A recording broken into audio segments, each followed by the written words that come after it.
Ja, wir haben uns eine Ferienwohnung gemietet und nennen das Ganze Songwriting Bootcamp, lustigerweise. Warum haben wir das gemacht? Ganz einfach, weil wir da die Zeit haben, unseren Kopf frei haben von anderen Sachen und uns wirklich ja, den Songwriting widmen können, viel diskutieren können, was ich sehr wichtig finde. Weil jeder ja so seine eigenen Vorstellungen hat von dem Song und wo das Ganze hingehen soll. Ja, viele Bands schreiben ja ihren Song meistens im Proberaum. Bei uns ist es auf jeden Fall anders. Ich setze mich zu Hause hin, versuche einen Gitarrenriff zu schreiben, erstmal ein einzelnes Riff. Ganz oft ist es auch so, dass unser Drummer Arne die Gitarrenriff schreibt. Und wenn so ein Riff fertig ist, tauschen wir uns aus. Heißt, ich schicke das Gitarrenriff an Arne, Arne macht seine Drums oder schreibt weitere Gitarrenriffs und schickt das wieder zu mir rüber. Und das machen wir eigentlich so lange, bis wir sagen, dass ein Song steht, so die erste Version des Songs.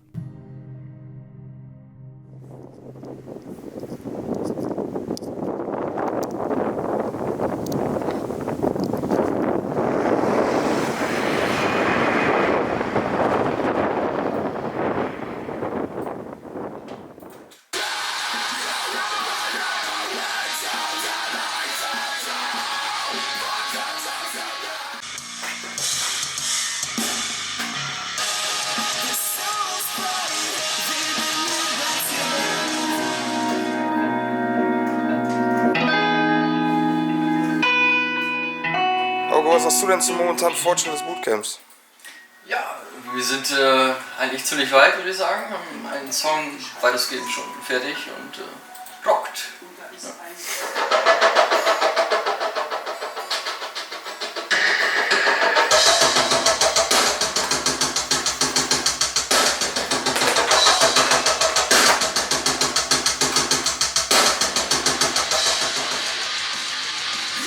Ja, also unser Songwriting läuft meistens so ab, ich krieg von den Jungs ein Instrumental und finde dann erstmal ein paar Vocals dazu. Das fängt meistens bei mir an mit einem Chorus. Das ist immer so mein Standpunkt, wenn ich einen Chorus gefunden habe, kann ich darum den ganzen Song bilden. Zum Beispiel auch wie ein Intro, ein Outro, das ist dann in den meisten Fällen sogar der Chorus oder halt abgewandelt oder sowas in der Art. Ja, dann gebe ich den Jungs das wieder, dann gucken wir alle zusammen beim Bootcamp, ob das alles so sitzt. Und wenn es nicht sitzt, nehmen wir es nochmal neu auf und wenn es passt, dann ist es perfekt. Dann arbeiten wir halt mit den bestehenden Vocals. Gucken, was man vielleicht noch an ein paar Tönen nur ändern kann, aber in den meisten Fällen klappt das eigentlich ganz gut. Also bei den Lyrics ist das mal so und mal so. Ich habe zum Beispiel auf Hyreth, unserem ersten Album, habe ich direkt erst den Text geschrieben und dann dazu dann die Vocal-Melodie. Bei den neuen Songs ist es so, dass ich erst die Vocal-Melodie geschrieben habe, weil wir uns da ein bisschen mehr fokussiert haben, dass sich der Song gut anhört und nicht die Lyrics. Und dann nachher geguckt habe, ob da irgendwelche Lyrics reinpassen. Das ist vielleicht ein bisschen ein komisches Songwriting für Vocals, aber es funktioniert eigentlich ganz gut. Ja, es läuft eigentlich so ab, dass wir unser bis dahin gesammeltes Material zusammen besprechen. Da kann es auch nochmal heiß hergehen, weil jeder hat natürlich eine unterschiedliche Vorstellung von einem Song und wo die Reise hingehen soll. Und das führt dann oft auch dann zu Diskussionen, aber die sehr wichtig sind innerhalb der Band. Man muss miteinander reden. Wir versuchen das sehr demokratisch zu halten, wobei, wie gesagt, es auch mal dann natürlich der Fall sein kann, dass man irgendwie Kompromisse finden muss. Und genau, das ist teilweise sehr schwierig, aber natürlich auch sehr wichtig.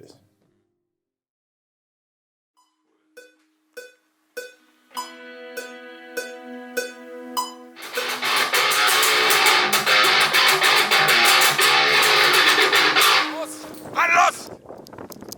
Ja! Einfach genial, wow! So Arne, Tag 2, jetzt fangen wir heute mit unserem Arbeitstitel Idle an. Was sagst du denn, wie wir das vorangehen heute? Erst sehr schleppend, aber dann werden wir uns fangen und dann wird richtig gute Musik.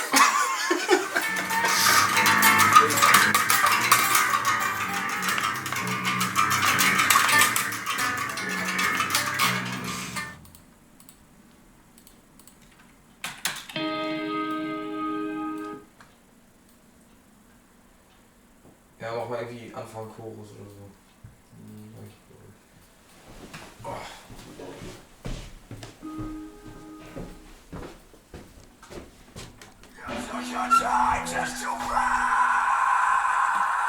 Was ist das hier für ein Puberkirche?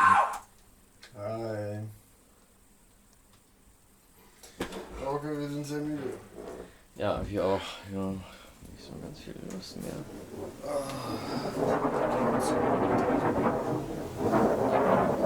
Ja, also so ein typischer Tag im What I Create Songwriting Bootcamp, also im Ferienhaus, läuft eigentlich so ab, dass wir relativ früh aufstehen, erstmal frühstücken, ein bisschen ankommen, uns die Songs anhören, die wir bisher gemacht haben, also die Demos. Und dann diskutieren wir erstmal ganz viel über die Parts und über die verschiedenen Instrumente und die Vocals, die wir bis dato haben, und stellen einen Plan auf, wie wir das Ganze weiter bearbeiten. Also bei den neuen Songs wird sich vom Tuning her was ändern. Und zwar waren wir bei den alten Songs unglaublich tief. Ja, das bringt natürlich Schwierigkeiten mit sich, allein natürlich im Bassbereich, weil man dann schon unglaublich tief ist im Frequenzbereich und das auch live teilweise Probleme bereitet und das einfach auch nicht mehr so differenziert klingt. Deswegen haben wir uns gedacht, dass wir definitiv auch da höher gehen. Wir werden das Ganze auf GIS spielen, also zumindest aktuell, sind auch offen neuer Stimmung gegenüber und schauen mal, wo das Ganze hingeht. Also bisher ist das mit dem Tuning ganz gut.